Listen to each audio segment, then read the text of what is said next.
Newton's corpuscular theory of light. Students, यहाँ पर हम पढ़ेंगे कि न्यूटन ने लाइट की नेचर के बारे में कौन सी थ्योरी प्रेजेंट की थी, कि लाइट वेव है या पार्टिकल है, या इसकी कंपोजिशन क्या है, किन चीजों से बना होता है।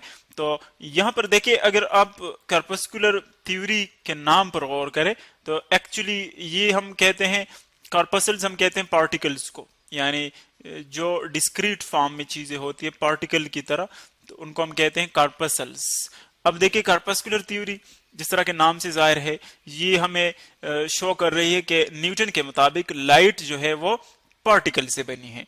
यानी न्यूटन कह रहा था कि एक्चुअली जब लाइट हम माइक्रो लेवल पर स्टडी करते हैं तो ये हमारे पास होता है छोटे स्मॉल पार्टिकल्स की तरह, जिसको हम यू बना सकते हैं। फॉर एग्जांपल, न्यूटन्स की थ्योरी को अगर हम इस तरह पार्टिकल फॉर्म में शो करना चाहे तो उसके मुताबिक ये लाइट की नेचर है, छोटे छोटे पार्टिकल्स हैं। चूंकि कॉर्पसल्स का मतलब होता है छोटे स्मॉल पार्टिकल्स, तो उसके मुताबिक स्मॉल पार्टिकल से बनी है। इस तरह ये पार्टिकल्स मूव करते हैं जो कि हमें शो होती है as a form of light. अब देखें, न्यूटन ने तो अपनी थ्योरी पेश की, उसके पॉइंट्स क्या थे। न्यूटन के मुताबिक कि जो कॉर्पस्कुलर थ्योरी है उसने किन किन आर्गुमेंट्स की बिना पर इसको पार्टिकल नेचर कहा। फर्स्ट जो पॉइंट था, जो कि हमने यहां पर डिस्क्राइब भी किया, वो था कि लाइट छोटे स्मॉल पार्टिकल से बनी है, और उन्होंने इसको नाम दिया वेटलेस पार्टिकल्स। वेटलेस पार्टिकल्स, यानी देखिए, अगर आप न्यूटन की इस थ्योरी पर बात करें तो बहुत ज्यादा कंट्रोडिक्शन है इसमें, क्योंकि न्यूटन के मुताबिक ये मटेरियल पार्टिकल्स हैं, यानी मैटर से बने हैं। लेकिन अगर हम इलेक्ट्रोमैग्नेटिक वेव्स देखें, जो कि लाइट एक्चुअली इलेक्ट्रोमैग्नेटिक वेव्स का एक फॉर्म है, एक हिस्सा है, उसका पोर्शन है, तो वो एनर्जी है। और यहाँ पर न्यूटन के मुताबिक ये वेटलेस पार्टिकल्स शो कर रहे हैं कि ये मैटर है। तो न्यूटन के मुताबिक ये फर्स्ट लॉ था, फर्स्ट थ्योरी थी उसकी, जिसमें वो कह रहा है कि लाइट इन स्मॉल पार्टिकल से, कॉर्पसल से बनी है, जो कि वेटलेस पार्टिकल से, यानी एक्चुअली वो इनको मटेरियल पार्टिकल कहना चाहता है कि ये मटेरियल पार्टिकल से बना है। ये तो उसका फर्स्ट पॉइंट था, जो कि एक जगह से दूसरी जगह मूव करते हैं। दूसरा ये था कि जब ये पार्टिकल्स किसी सोर्स से इमिट होते हैं, फॉर एग्जांपल बल्ब आप देखें, सन देखें, यानी सोर्स हम उसको कहते हैं जहां पर लाइट जो है वो प्रोड्यूस होती है, उसको हम सोर्स कहते हैं।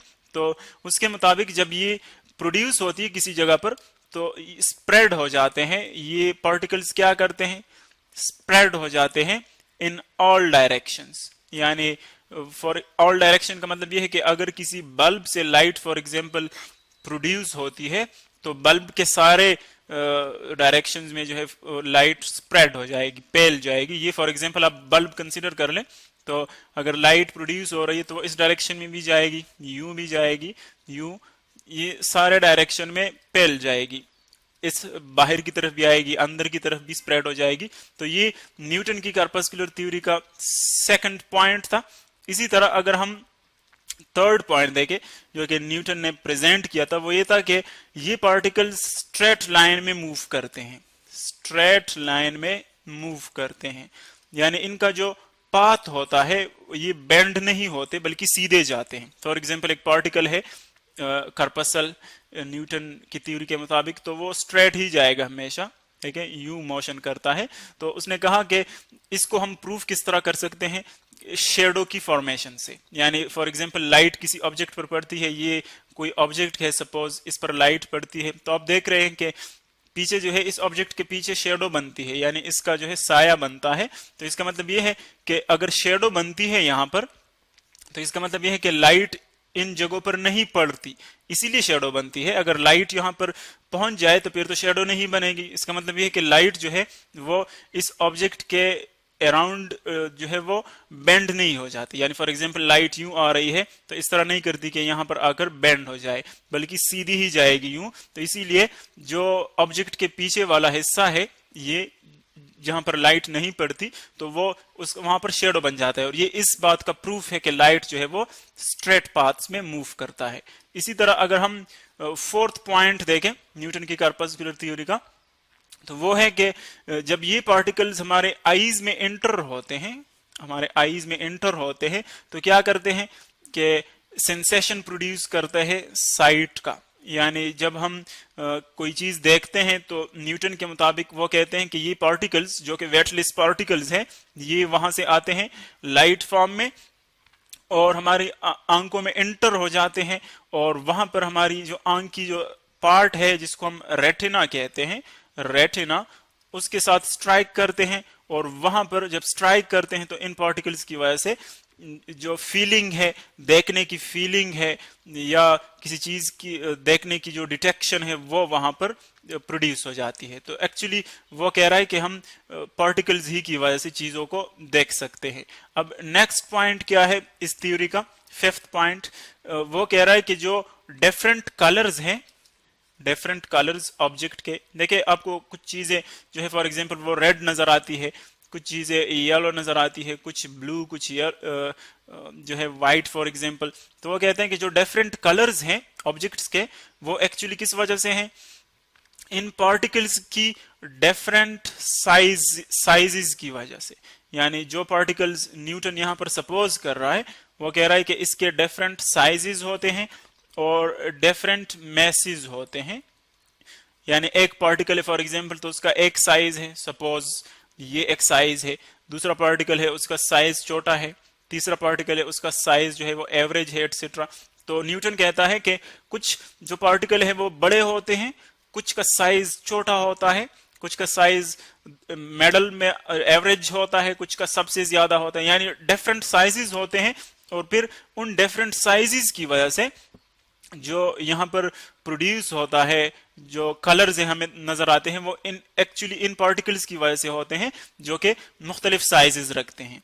और नेक्स्ट उसका जो सिक्स्थ हमारे पास पॉइंट है इसका कि वो रिफ्लेक्शन किस तरह होती है, यानी लाइट जो है वो किस तरह रिफ्लेक्ट होती है। तो वो कहता है, न्यूटन कहता है कि जब ये पार्टिकल्स लाइट फॉर्म में आते हैं, ये पार्टिकल्स इस तरह यूं आते हैं और किसी सरफेस के साथ स्ट्राइक करते हैं, सपोज ये एक फ्लैट सरफेस है, जब ये इसके साथ स्ट्राइक करते हैं तो न्यूटन के मुताबिक ये बिल्कुल इसी तरह है जैसे कि आप फॉर एग्जांपल किसी रबर बॉल को उठाते हैं, उसको दीवार के ऊपर फेंकते हैं, दीवार के साथ वो स्ट्राइक करता है, वापस आ जाता है। तो न्यूटन के मुताबिक ये बिल्कुल इन्हीं रबर बॉल्स की तरह होते हैं ये पार्टिकल्स, और सरफेस जो है वो इस तरह एक्ट करता है कि इन पार्टिकल्स को रिपेल कर लेता है। तो जो बाउंसिंग बैक होती है इनका वो एक्चुअली बिल्कुल इस तरह होता है जिस तरह की कॉमन लाइफ में हम बॉल्स का जो रिफ्लेक्शन है सरफेसेस से वो देखते हैं।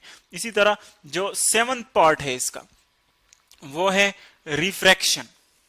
रिफ्लेक्शन तो इजीली हम यहां से समझ सकते हैं कि बॉल की तरह वो स्ट्राइक करते हैं, वापस आ जाता है, तो वो रिफ्लेक्शन उसको हम कहते हैं। अब अगर हम रिफ्रैक्शन देखें उस पर बात कर ले तो वो किस तरह हम एक्सप्लेन कर सकते हैं। रिफ्रैक्शन का मतलब है किसी ऑब्जेक्ट का एक मीडियम से दूसरी मीडियम में एंटर होना।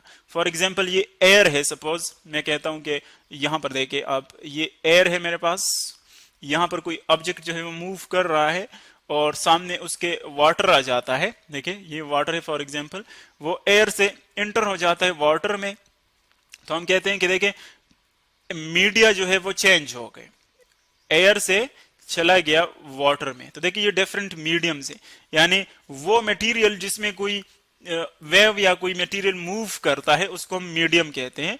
तो देखिए जब एक ऑब्जेक्ट से एक मीडियम से दूसरे मीडियम में एंटर होते हैं कोई वेव तो उसको हम कहते हैं रिफ्रैक्शन। तो न्यूटन कहता था कि जब रिफ्रैक्शन होती है यानी लाइट जो है, लाइट पार्टिकल्स वो इस तरह मूव करते हैं और एयर से एंटर होते हैं फॉर एग्जांपल डेंसर मीडियम में, डेंसर में जो हैवी हो, फॉर एग्जांपल वाटर में वो एंटर होते हैं। तो वो कहता है न्यूटन के वाटर के पार्टिकल्स क्या करते हैं, इन पार्टिकल्स को अपनी तरफ अट्रैक्ट करते हैं। जब अट्रैक्ट करते हैं तो इनकी स्पीड जो है वो बढ़ जाती है, यानी हैवियर मीडियम में उनकी स्पीड बढ़ जाती है। लेकिन बाद में जो एक्सपेरिमेंट्स आ गए उनके मुताबिक कि एयर में जो लाइट स्पीड है वो ज्यादा है वाटर से या बाकी हैवियर मीडियम से। तो इस बिना पर जो रिफ्रैक्शन है, इस बिना पर भी और बाकी कुछ पॉइंट्स थे जिनकी वजह से जो न्यूटन की कॉर्पस्कुलर थ्योरी है वो रिजेक्ट हो गई।